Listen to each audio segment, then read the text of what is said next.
On this stampeding episode of MythBusters, we go head-to-head with the forces of nature and live to regret it. Adam and Jamie shoot a time-honored saying full of holes. You gonna shoot me in a barrel? They reanimate the dead. It's alive! Then go way over the top to see if it really is easy to shoot fish in a barrel. And Cary, Grant, and Tori risk life and lips in a stomach-turning search for the best hot chili cure. My mouth's on fire! Then the boys go wild to see if a mouse can really panic a pachyderm.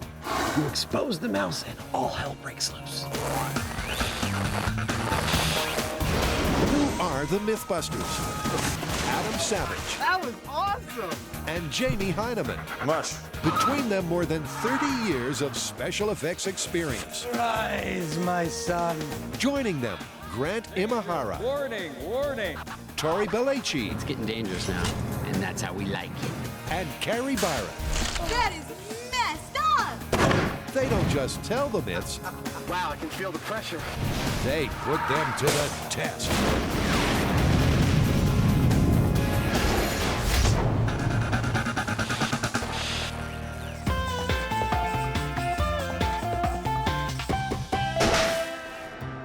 So what do we got this time? We have a proverb, adage, a saying. Okay, what style or genre of adage do we have? Well, I'll give you a hint. It refers to something that's really easy. Easy as pie. No, keep going. Oh, stealing candy from a baby. Never tried it, but that's not it. Oh, shooting fish in a barrel. That's it, Awesome. And then maybe later we can fit in stealing candy from a baby. if you wanna. Jamie and Adam won't be the first to destroy an innocent barrel, but they might be the first to seriously test if shooting fish inside a barrel is as easy as it sounds. Well, so the plan seems strangely easy on this one, but we can't use real live fish. I mean, we'll run into trouble from everybody on that front. Yeah, well, okay, why don't we go to the fish market and get something that's already on ice, and then I'll bring it back to life, my way. Okay, that's a good if creepy plan. Over at the seafood store, Adam soon finds he's way out of his depth. He's more a fish finger fancier. Oh, look, they've got a slot here so you can wear them like a mitten.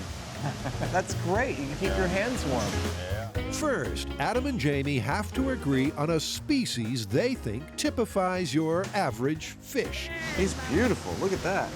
How you doing, Jamie? You gonna shoot me in a barrel? You know, I've actually animated these things to do exactly that. Really? Yeah.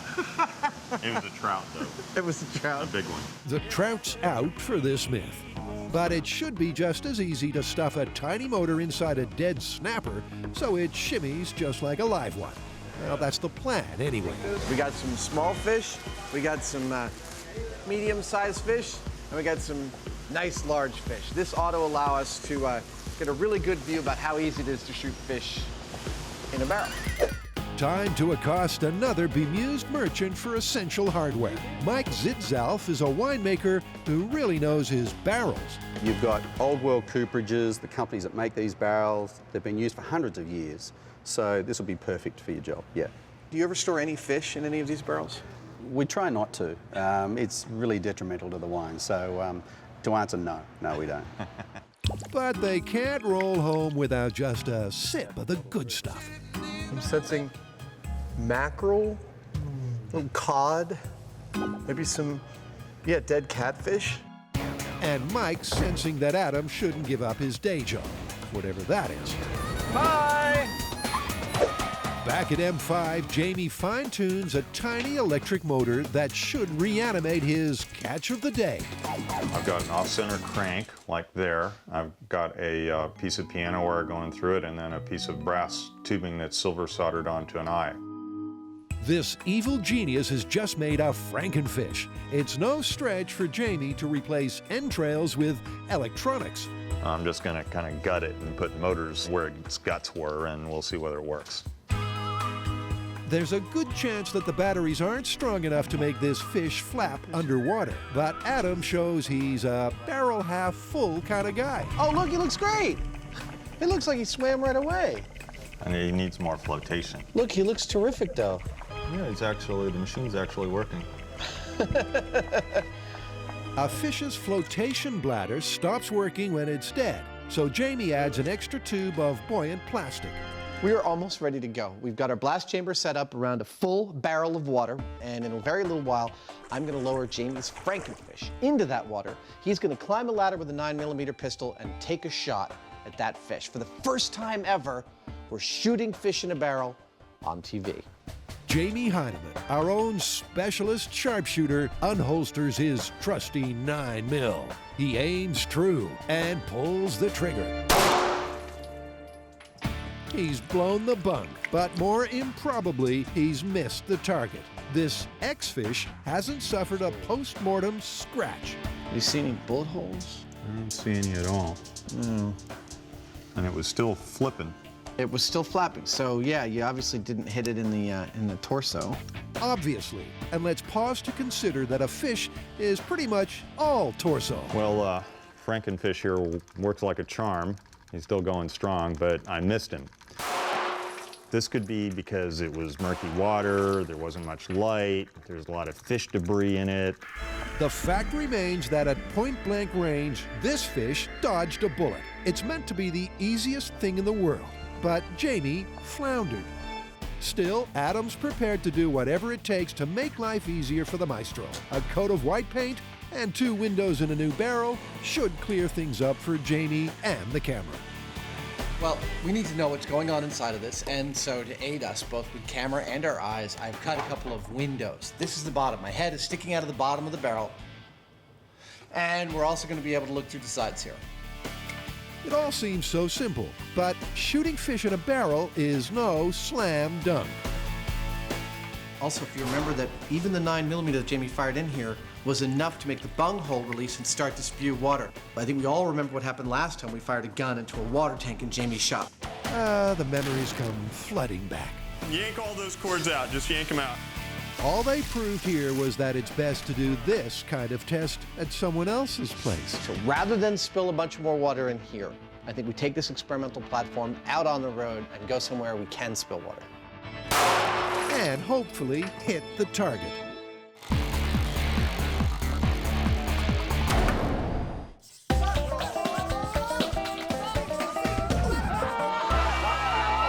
Spin around. Okay, go. Wait. What? A little bit more like that. Like that, okay. Hey, what are you guys doing? You like spicy food? No, I hate spicy food. And what does it have to do with a piñata? Chilies. The fans want us to test hot chili cures for a spicy mouth. We've all done it. We've all regretted it. And eventually, we'll do it again. So what is the very best remedy for a deadly dose of hot chilies? Tori and Grant put their tongues on the line so you never have to. So we have our chilies. We have a whole range of mythical cures from the fan site. I say we eat the chilies, see which of the cures work the best. And when I say we, I mean you guys, because I need to administer the test scientifically. But doesn't everybody know that milk is the best cure for hot chili mouth? Which we will test. But there are a lot of cures that are not quite as predictable as milk. Like what? Oh, well, water, beer, toothpaste, wasabi, petroleum jelly. Petroleum jelly? Who eats petroleum jelly? To win the war, it helps to know your enemy. Dave DeWitt's written over 30 books on fiery foods, and he understands your pain. This is a chemical reaction. Just like you have taste buds in your mouth, you also have capsaicin receptors, capsaicin being the ingredient that makes chili peppers hot. Capsaicin molecules from the chili bond with receptors inside the mouth. These same receptors also register pain from heat. That's why it feels like your tongue's on fire. So we're planning on testing this ourselves. This is something that's been on my mind.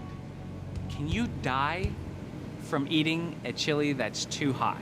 You could die. It would probably be a suffocation. Why suffocation? Just your lungs would just completely shut down if you consume too much of it. Having picked his peck of peppers, Grant delivers a bagful to the MythBusters kitchen. It's up to Carrie to choose his poison. Habaneros are way too hot, and I have a feeling Grant's gonna be a little sensitive to this as it is, so I'm starting at a middle ground, which is just the basic plain old jalapeno. I'm gonna chop off the stems, and I'm gonna put the whole jalapeno in there, seeds, skin, everything. Carrie picks the mildest chili she has. They're all concerned for lab rat number 1, and that would be Grant. Grant doesn't like spicy food, Grant doesn't eat spicy food. So he's bound to suffer way worse than this. Wish we figured those chili crowds out now. That's actually a little bit harder than I expected it to be. Oblivious to all warnings, Grant and Tori set the scene. Is this to try to make us ignore the pain of the peppers? It's a party. Then get dressed for success.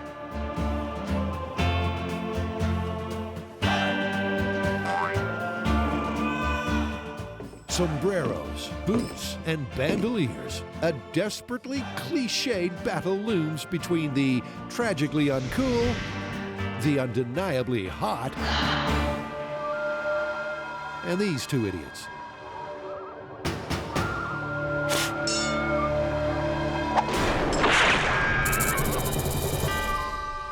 Go ahead. Make my chili.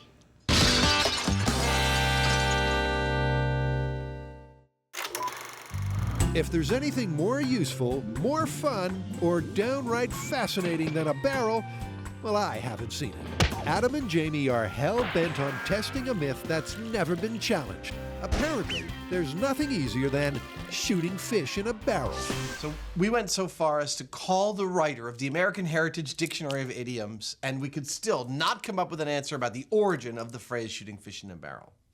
Well, up to about 100 years ago, it was the most common way of storing fish. They were salted and packed in a barrel. Right, but there is no information that we have that leads us to understand whether it means shooting a fish packed to the brim in a barrel or a barrel full of water and some live fish. The answer's just not out there. Well, however you look at it, it's kind of stupid, but that's never stopped us before, has it? No, it hasn't. Sadly, that's true. Crackshot Jamie Heineman, who once destroyed a 1-inch sniper scope from 100 yards away, recently missed a big fat dead fish from a distance of 3 feet. You seeing bullet holes? I don't see any at all. Bent on a better result and less mess, the boys relocate to an outdoor shooting range. Adam rolls out the barrel, and Jamie puts the spark back in his snapper. He's alive. Hold on. I'm sorry. But if you're gonna go, it's alive, it has to be more like this. It's alive! Like that. Can you do that? No. Really? Come on, try it. No. With me. Ready? I did my thing. 1, 2, 3. Come on! You know I'm not gonna. Yeah, I know. All right.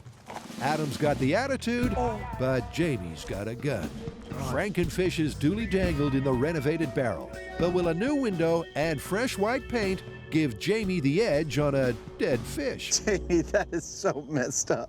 Jamie knows his lines, but what's his motivation? It's Christmas time and you're off to the shops to buy a present for your wife, but this little fish, your former business manager, has skipped town with your life savings and your secretary.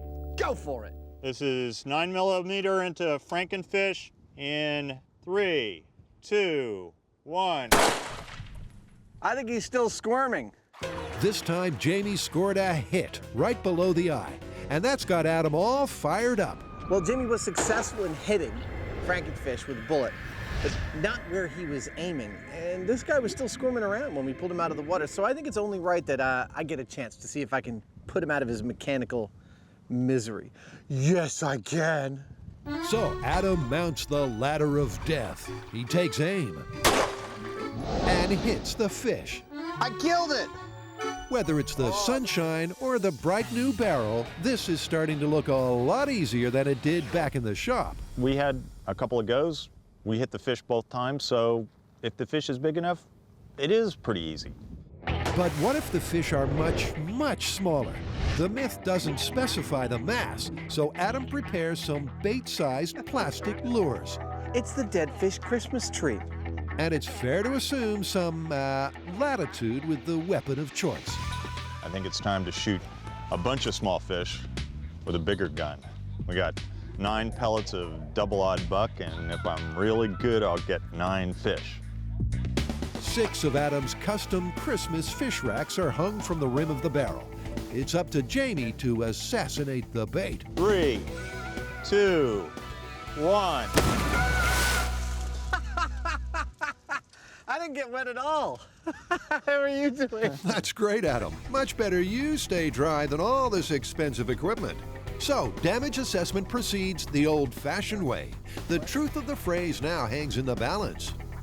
But incredibly, the buckshot seems to have missed everything. I don't see any hits on any of these fish. No hits here. Okay. Then, finally, a ray of destructive hope. Oh, okay, here's a big hit. That's good. Ah, that's a hit. Right through the eye. That was the one I was shooting for. Oh, you knocked his eye clean off his head. Okay, well, you were aiming for fish, plural, in a barrel. And although your percentage is relatively small, I'd say you hit fish, plural, in a barrel. But Jamie's hit just 3 from 30 of these tiny targets. Does a measly 10% hit rate confirm or refute the fabled simplicity of shooting fish in a barrel? That's not all that impressive, but I gotta say that the rest of those fish, I don't think would be too happy. You know, they might all be dead from a shockwave for all we know. Ah, that's right.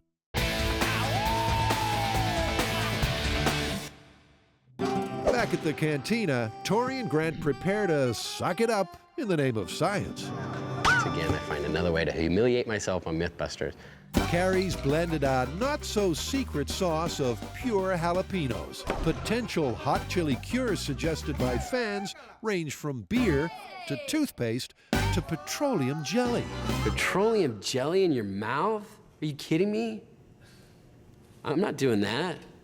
But that's the least of Grant's concerns. This is an interesting situation for me because it will be the spiciest thing I've ever eaten and the most of any spice ever. So I hope my head doesn't explode. He might just be like, this is nothing. Or he may fall on the floor into the fetal position and cry like a little baby. Chili experts swear that rich dairy products offer the best pain relief. The theory is that the fat in dairy helps neutralize the pain caused by the oily capsaicin. Anything too watery, it's believed, just won't do the job. So milk is set to be our control cure. All right. How are we gonna do this? Now we're gonna start off with whole fat milk. This is our tried and true, ready to soothe your mouth control. We know it works. You're going to put half a teaspoon of this jalapeno puree in your mouth, swirl it around for 10 seconds. Now, after that, you're gonna spit it out. Spit. Then you're gonna wait 30 seconds. 10, 11, and go for the cure. Milk. We need a rating system between 1 and 10 on how well this cure works. This is our control will be 5, so it'll be less or more than the milk. So, whatever relief the boys feel from milk, they'll rate a 5 on a scale of 1 to 10. If any subsequent cure is better than milk, they'll rate it 6 or over. I don't even need milk. It's really not that hot. But there's a problem. It's not so much Grant squealing like new tires at a car park. It's that Tori hasn't raised a sweat. And you can't soothe what doesn't hurt to begin with. You know, I don't know why the jalapenos aren't affecting me that much. I mean, I do eat a lot of spicy foods. And Grant, as we all recall, does not. As far as the milk goes, I'm happy with that as a cure, but I really can't imagine more pain in my mouth than that. Let's just say I don't really have to experience that ever again in my life. Actually, he does. Over and over again. But Grant won't have to eat Carrie's deadly new paste of much hotter habanero peppers, made real special just for Tori. Oh my God, it's serious. It's like napalm. Look at this stuff. To put that into perspective, the bell pepper scores 0 on the standard Scoville heat scale. Jalapenos range from 2,500 to 10,000 units. Habaneros from 80,000 to 300,000. And the But Jolokia, the world's hottest pepper, rings the bell at 1 million. Tori should now feel the burn just as badly as Grant, And once that burn kicks in, the first thing most of us reach for is plain old water. I think the theory behind the water is very simple. You have a fire, you throw water on it. So the boys suck, then spit their respective pepper poisons. You've got 30 seconds to wait before you can drink the water. With each passing second, the pain increases, this time for both of them. But will water be a better cure than milk? 1, cure it. I have to say that's about a 3, because once the water goes away, it stops working. See how, like, even after it's gone? All right, let's give it a 3.5. So water doesn't cut the mustard. But thanks to a rash of seriously strange fan site cures, there's worse, much worse, to come.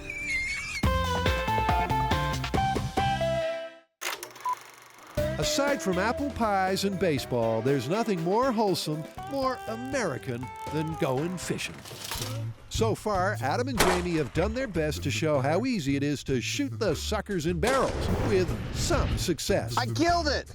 They've shot big and little fish with pistols and shotguns. But Jamie's had a brain explosion. We've all seen dynamite fishing, and he thinks the shockwaves from bullets in barrels could be just as lethal. You know, I think your intuition out there is correct. It might not be the bullets that's going to kill these fish, but the pressure wave. Well, maybe we should get some sensors and put them in the barrel and verify that. Great. Okay, and I'm going to go talk to a local ichthyologist about how pressure waves affect fish. It's a plan. I'll meet you back here. Okay. A sudden explosion in water causes a rapid rise, then fall of pressure. It's thought that either wave is enough to turn unsuspecting flounder into instant fish sticks. So Adam turns to an expert, Bart Shepard of Steinhardt Aquarium, for confirmation. I guess the question is, how reactive would fish in general be to something like a shockwave caused by a bullet? Very, very sensitive. Fish have a highly developed lateral line system that's sensitive to those kinds of changes in pressure that they use for orientation and sort of communication amongst themselves. Do you think if we fire a bullet or even a shotgun slug into a barrel that we would end up killing all the fish within that barrel? I'd expect to see trauma on the gills. They're very sensitive, and they will collapse on each other, and probably all the blood vessels in there would be ruptured. I would expect to see some trauma in the eyes, certainly those areas. And would that kill a fish? It would certainly compromise it. Depending on the force that you were exerting, I think you could kill it, yes.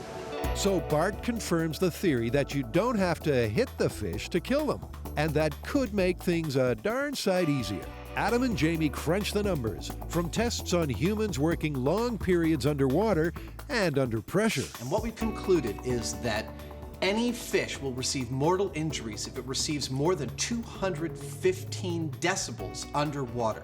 The equivalent of that in pounds per square inch of pressure is 8.15. That's our magic bullet number. This fancy pressure sensor should prove once and for all if shock waves from a gunshot are fatal to fish. That magic number, to those playing at home, is 8.15. 9 mil pressure test in 3, 2, 1. The reading doesn't look right. 0.5 psi. That doesn't sound right to me. Doesn't sound right to anyone. Fact is, this clever instrument isn't fast enough to read the high-speed impact of a bullet. It's time for a patented MythBuster Plan B. What if we use those shock watches? Those stick-on, throw-away shock sensors. God, it's so funny. Those always turn out to be the most reliable way of measuring trauma. Absolutely, let's try it. Let's get him in the barrel and take another shot. Okay. These stick-on patches are mostly used to tell if a package is dropped or bashed in the mail. They don't measure pressure in pounds per square inch, but in G-force. We have them in 50, 75, and 100 Gs, which basically means injured, mortally wounded, lethal, that kind of thing. If we have the 50 G go off even in this test, I believe it's a safe indication that a fish would have been damaged. So 3 differently rated shock watches are stuck fast on a metal sheet, then dunked in the barrel. If the blast trips even the most sensitive patch, Jamie figures that any fish would be dead in the water. All right, shock watch test, 9mm in 3, 2, 1. Uh-oh. The barrel bung is an instant casualty, but so what? The boys have bigger fish to fry. It tripped both the... Wait, No, it looks like it tripped all three. It did. Yeah, I can see the red spill here. It got the definitely. lower two quicker, but it did trip the green one too. These tiny red spots show that all three patches burst like bubble wrap in a bear hug. And it means you don't even have to aim at the stupid fish. You can just open fire and it all float to the top, right? It's not very sporting, though, is it? No. That's a definitive myth confirmed. Even when Jamie hit just 3 from 30, the other 27 were headed for plastic fish heaven. But surely they can't leave it here. Well, I gotta say, it didn't happen the way I thought it was going to happen, but this expression's looking pretty confirmed. Well, you don't think we're gonna leave it there, do you? You're gonna take shooting fish in a barrel to some kind of extreme? What do you think? He thinks what we all think. Jamie's planned a fireworks finish. With no regard for cost or consequence, Jamie's putting this myth to bed Stallone style. Wow! Tori and Grant are putting their tongues and lips on the line to test the best ever bomb for hot chili mouth burning. So far, they've testified that full-fat milk beats tap water. They're waiting a full day between each test, so their mouths get a chance to recover. Now, for two cures we all so desperately want to work: beer and spirits. The idea here is that the alcohol in the beer will dissolve the capsaicin better than just plain water. There's not a whole lot of science to support that. And let's not forget that beer is mostly water. This is a very common cure, because you're in a restaurant, the first thing you reach for when your mouth's on fire could be a beer. As always, the boys hold their chili for 10 seconds. Wait an agonizing half-minute. It's pretty hot. Then reach for relief. Can I get another one? What was your rating on beer? What did I rate water? 3. I think I'd rate it about the same. Is it as good as milk? I would give it, I'm gonna give it a 4. Spirits are around 8 times stronger than beer. So if the theory holds true, tequila should be 8 times more effective. But Tori has his doubts. Tequila burns your mouth, so it could actually make the whole burning sensation worse. Could intensify it. He's about to learn to trust his instincts. What's your rating? 1 to 10. Hotter. It intensifies it. 1 to 10, where are you at? -20. But both of them swished before they swallowed. Once the numbness kicks in, they revise the ratings. Tori gives tequila a 4 and Grant a 3. I think tequila is a cure for hot, spicy mouth, the way it's a cure for ugly. It just numbs it a little bit. Look at them. They look like they're all right. And that's the last of what we like to call the conventional cures. One recovery day later, and Carrie has the first questionable cure. Well, the idea is that the gel toothpaste has a higher sugar content. You put it at the apex of your tongue, and it should cool your whole mouth.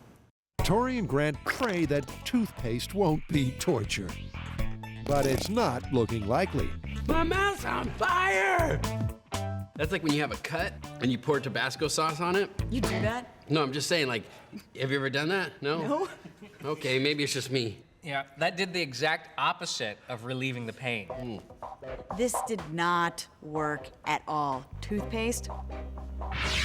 Toothpaste stays in the bathroom, not on the dinner table.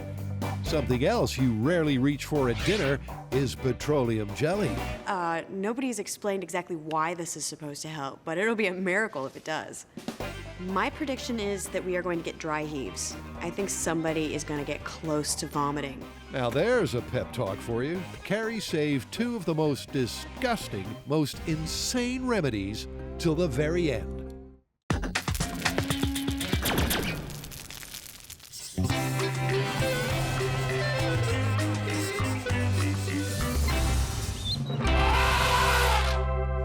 Pop quiz. What do you think musophobia is a fear of? And I'll give you a hint. It's one of the most common phobias out there. Fear of mooses? No, it's in fact a fear of mice. And that's what our next myth is about. Okay, let's hear it. The myth is that not only are humans afraid of mice, but also our pachyderm friends. The elephants are terrified of mice. Like in the cartoons. Exactly, except we're gonna test it in reality. It's a myth of David versus Goliath proportions. A scream and a stampede later, and well, you know the rest. I'm guessing the plan here is pretty simple. Why don't you spell it out for me? Well, we get some elephants and some ice and see what happens. Right. Well, the circus is coming to town. I don't want to use a circus elephant. They're trained. I think we need a real elephant, something out of the wild. So we need to go somewhere where elephants wander in the wild. Africa! Let's go to Africa. Last time they were here, they put their lives and their lunches on the line when they put great white shark myths to the test in South Africa. Oh! Wow! But for this myth, they're looking for something a little less lethal. So we've come to Wilkes Wildlife Rescue, where not only do they have a bunch of mice, but judging by the beware of snake sign on the door, they also have a menagerie of other kind of animals too. Hi, are you Margot? Yeah, hi there. Adam, nice Pleased to meet you. Margot's menagerie scares the innards out of Adam, but will a full-grown elephant be just as frightened by a harmless mouse? So Margot, have you heard the myth that elephants are actually terrified of mice? That one again, yes. So do you think it's true? I doubt it. If you think about the size thing, such a big elephant, such a small mouse, there's plenty of other things for them to be afraid of. Rhino occasionally attack elephants. Buffalo would attack. Leopards and lions take youngsters. I doubt a mouse would do the trick. If you've got some mice for us, we'd love to use them as test subjects. Certainly, just over here. Oh, in this bucket? That's an Awesome. It's hard to imagine that something so small could be so terrifying to one of the largest mammals in the world. But we'll find out. The target species here is the African elephant, and they're not hard to find. Welcome to Aquila Safaris. Thank you. Now, we've brought a bucket full of mice. Yes. And I understand you have some elephants. We do indeed, yes. We've also got the lions, the leopards, the big five. Behind me are our test subject elephants. Now, these guys are semi-habituated, which is the only reason I'm allowed to be this close. If we were actually in the wild, this would be extremely dangerous. I've seen elephants in zoos. I've seen them in the Discovery Channel, but being up close to them in their natural environment is something else. They're wonderful creatures. Back in the safety of the truck, the boys need to work out just how to get their minuscule mice next to these massive mammals. All right, so the elephants are over there. We've got their arch nemesis right here. How are we gonna get this mouse to those elephants? Slingshot. Okay, seriously. We need to improvise some kind of mouse delivery system, something that won't freak out the elephants. Well, where there are elephants, there's elephant dung. So maybe we get a ball of dung and we'll dig a hole in it and put the mouse in. And then we'll just yank Pull it the over. string. Yeah. That's great. That's a total MacGyver solution. That's exactly what we should do. Let's go find some elephant dung. Okay. MacGyver and elephant dung. Must have missed that episode. You go that way, I'll go this way. Don't get eaten by a lion. Okay. By housing the mouse in some elephant dung, the MythBusters are trying to make sure that the rabid rodent is the only variable that could scare the elephant. And finding some dung shouldn't be a problem. Well, we've come all the way to Africa. We've got a real treat. Over my shoulder is a wild Heinemann in his natural environment, and he seems, if I'm correct, to be dung hunting. That's important we stay very quiet. They are deadly if provoked. Let's see what he does. Oh, he's gone into hiding. Hey, Adam. Got some. So that's the dunk, which leaves Adam to work on the mouse delivery system, a job that's hardly taxing. In the course of doing MythBusters, we've done some pretty elaborate builds.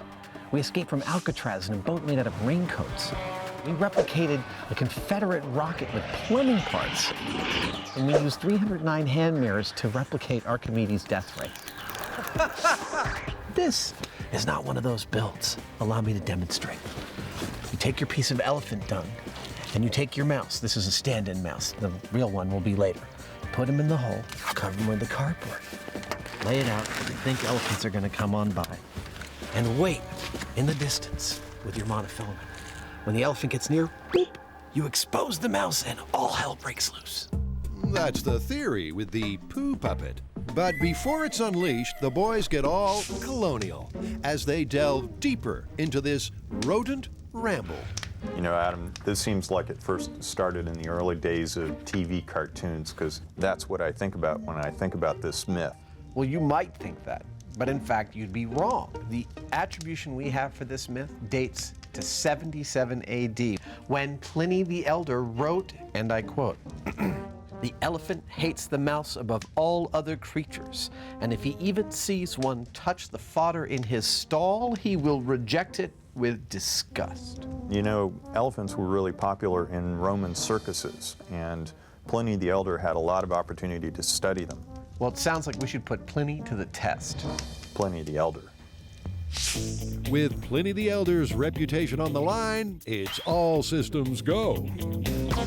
We've chosen this area because it's open enough that we can see what's going on. And we know there's some food over in that direction, and we're hoping that the elephants will come through here on their way to the food, and at the right moment, we'll roll over the ball of dung, release the mouse, and see what happens. Hey, Adam, are you done yet? I'm all set, ready to go. Well, with everything ready to go, all that's left is to get some fairly predictable predictions. For me, I see this the same way I would see a person looking at a fly on the ground. It's going to be so small that you may not even notice it. I don't see any reason why an elephant would be afraid of a mouse. Honestly, I don't think much is going to happen. I don't have high hopes for this myth. With the sensible money on the no reaction theory, it's go time. The elephants innocently approach the dung of doom in what must be the most easy to anticipate outcome in MythBusters history. But then, as crazy as it seems, the elephant backs away. The MythBusters, like me, are flabbergasted. What just happened is a classic MythBusters scenario. We were all like, yeah, right, this little guy's gonna scare those big guys. And it did. I mean, our jaws just dropped because it was clear as day. The mouse came out, the elephant stopped in its tracks, like, whoa, and then it gently tiptoed away as if this thing was deadly. We all thought this was never gonna happen, yet there it was. There it was, clear as day. But with a result as unbelievable as that, we can't call it yet.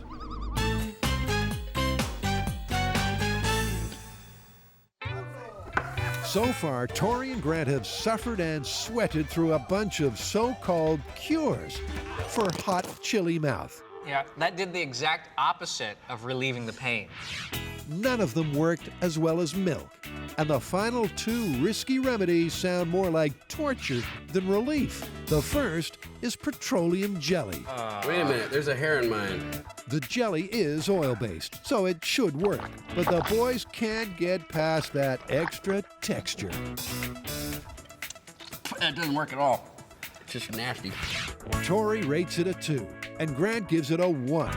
4 points worse than milk. That test was disgusting. That lived up to all my expectations, which were none. And there's no relief in sight, unless wasabi proves you really can fight fire with fire. My prediction for this cure, pain, and lots of it. Carrie's doing this last sadistic test one victim at a time, and Tori's the first to watch and worry.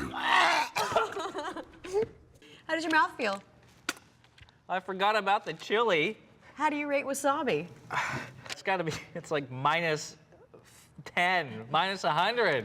Strong, hysterical words from a man who's clearly reached his limits. Now it's Tori's turn to test his. It's kind of nice. It's kind of like a Mexican-Japanese fusion. Unbelievable. Tori not only rates wasabi a 3 for pain relief, he actually enjoyed it. All right, so wasabi. Yeah, it's like... Surprise hit over here, total misery over here. I cannot believe that. I know, it's weird. It is weird. There's no accounting for taste or tolerance. But there's one thing both boys agree on. Nothing beats full-fat milk as a hot chili cure.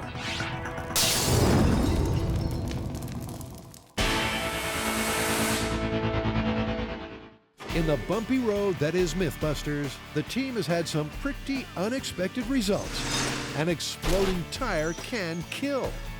Pulled his spine out of his head. And a bull let loose in a china shop does not go on the rampage. That was nothing like I imagined it would be. But Adam and Jamie have just had the most unexpected result in MythBusters history. It looks like it's true that elephants are scared of mice. That was amazing. The elephant totally avoided the mouse.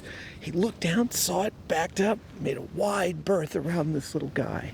The boys are so perplexed that a little more testing is needed. That result was pretty shocking. Yeah, it blew me away. I mean, maybe it was the movement of the turd itself and it wasn't the mouse. Why don't we test it without the mouse? Okay, that sounds good. Let's put him in the bucket and try it empty. Working under the assumption that it must have been the movement of the dung that freaked the Ellie out, the boys reset for take 2, dung movement only. But this time, the elephant was undeterred. This is getting ridiculous. He didn't seem to respond to the ball of dung at all, and I think my timing was exactly the same as it was with the mouse in there. It works for me. Elephants are afraid of mice.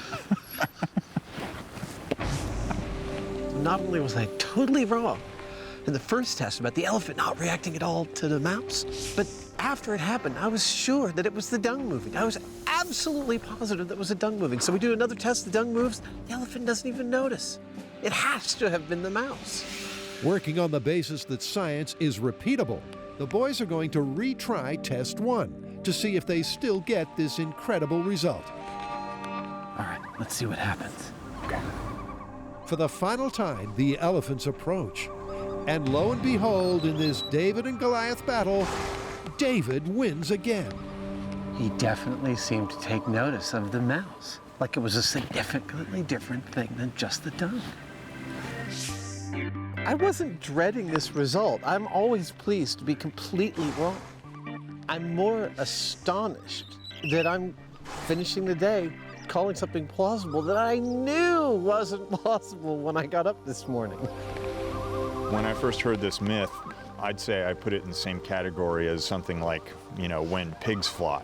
But there it was, it happened. He definitely didn't freak out, but he was very cautious. The mouse had his attention. It's that little grain of truth that we always look for in a myth, and there it was. There it was indeed. So with the mouse safe and well, despite Adam's best efforts, and the elephants ready to move on, it's time to wrap this one up. How are we going to call this one? Well, it wasn't a stampede. It wasn't like the cartoons where the elephant freaked out at the sight of the mouse. But the idea that the elephant was cautious around the mouse, I'd say we have to call that plausible. I'd agree. What do you think? Hello.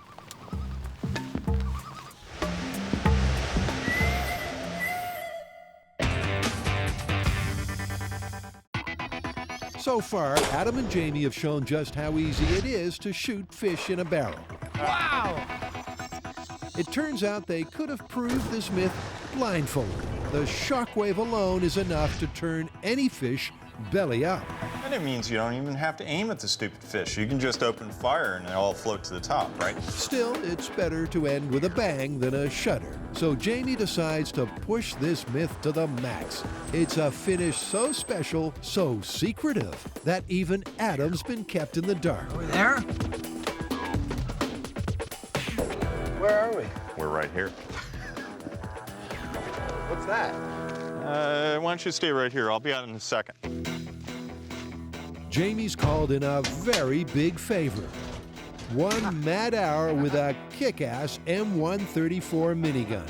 No way! And the ammo's thrown in for free.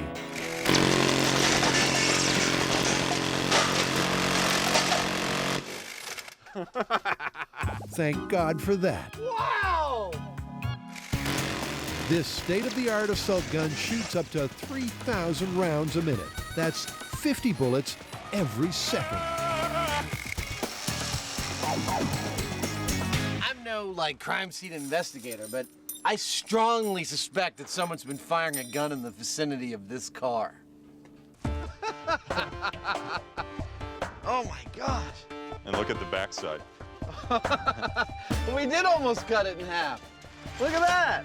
Jamie's used an old steel barrel to get his eye in. It's like a lace curtain. So can we get to the fish? Yeah, let's get a real barrel out here and get a fish in it. All right. Come on, faster. What are you getting paid by the hour? Shut up. I'll make you stand on the barrel, and I'll shoot it out from under you. In high spirits, Adam prepares the venue. And Jamie supplies the victim, a 3-foot sea bass, straight from the seafood shop. So we've got a brand new barrel, we've got a nice big fish, and the biggest gun we've ever had on the show. We need to stress that no fish have been or will be injured in filming this myth. They're mostly blown to pieces. Fish in a barrel. In 3, 2, 1.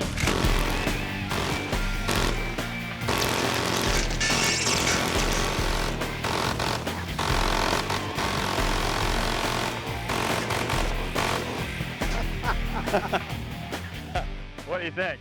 I'd say keep going. More? I think you go more. We want more? We want more. Did I hear it more? How about everybody at home? You want more?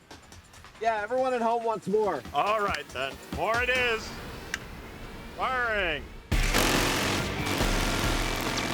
Your traditional Cooper makes a very sturdy barrel, but they were never meant to cope with this.